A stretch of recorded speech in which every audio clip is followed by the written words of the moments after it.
একদিন সেই কোন এক সকালে দেখেছিলাম আগুনের গোলার মতো যে পুড়িয়ে দিত সব রাগ অনুরাগে। সেখানে তখন ভালোবাসার বাগানে রঙিন বসন্তের অবিমিশ্র নৃত্য গীত। দিন আসে, দিন যায়, বাস্তবের কঠিন রুক্ষতা গ্রাস করে বসন্তের কচি কিশলয়। নৃত্য গীতে ছন্দ কেটে যায়, সুমধুর ললিত কলা হয়ে ওঠে রণন্দেহী হুহুঙ্কার। পৃথিবী বদলায় না, চির খায় পিতৃস্নেহের অবিবেচনায়। সেখানে তখন হিংলাজের ধু ধু প্রান্তর।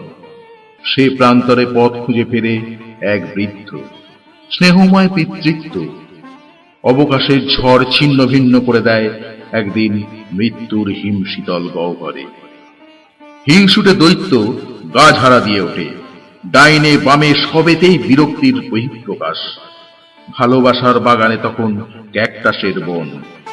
সেখানে নেই কোনো রং, নেই গন্ধ, অথচ নাগচম্পা ফুটে যায় আপন কৌমার্যে। গন্ধ বিলিয়ে যায় প্রতিনিয়ত, বুকের রক্তাক্ত মর্মলিপি মুছতে এগিয়ে আসে না কেউ। সমস্ত ইচ্ছেগুলো ডানা গুটিয়ে নেয় ঝড় খাওয়া শালিকের মতো।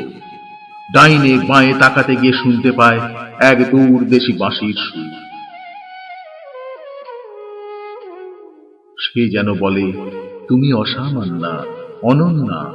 তোমার বুকের মাঝে লুকিয়ে যে ফল্গুধারা, তাকে জাগিয়ে দাও ভগীরথের মতো। তোমার স্বমহিমায় সবকিছু তুচ্ছ করে এগিয়ে চলো সেবার মানসিকতা নিয়ে। সূর্য ওঠে, সূর্য ডোবে, বদল হয় না অকর্মণ্যের দিনলিপি। নিজের পৌরুষ জাহির করে অধিকারের দম্ভ প্রকাশ করে নাগচম্পার বুকে বসে দিনের পর দিন। পরিবর্তন জীবনের ধর্ম। পরিবর্তনের রথের চাকা একদিন গড়িয়ে যাবে বেহেশতের অঙ্গনে। সেখানে সবাই তাকিয়ে বলবে, এই সেই নাগচম্পা যে বুকের আগুনে জ্বলেছে, তবু নিঃশেষ হয়নি, জ্বলে উঠেছে স্বমহিমায়, নিয়ে আগত দিনের অফুরন্ত আশা।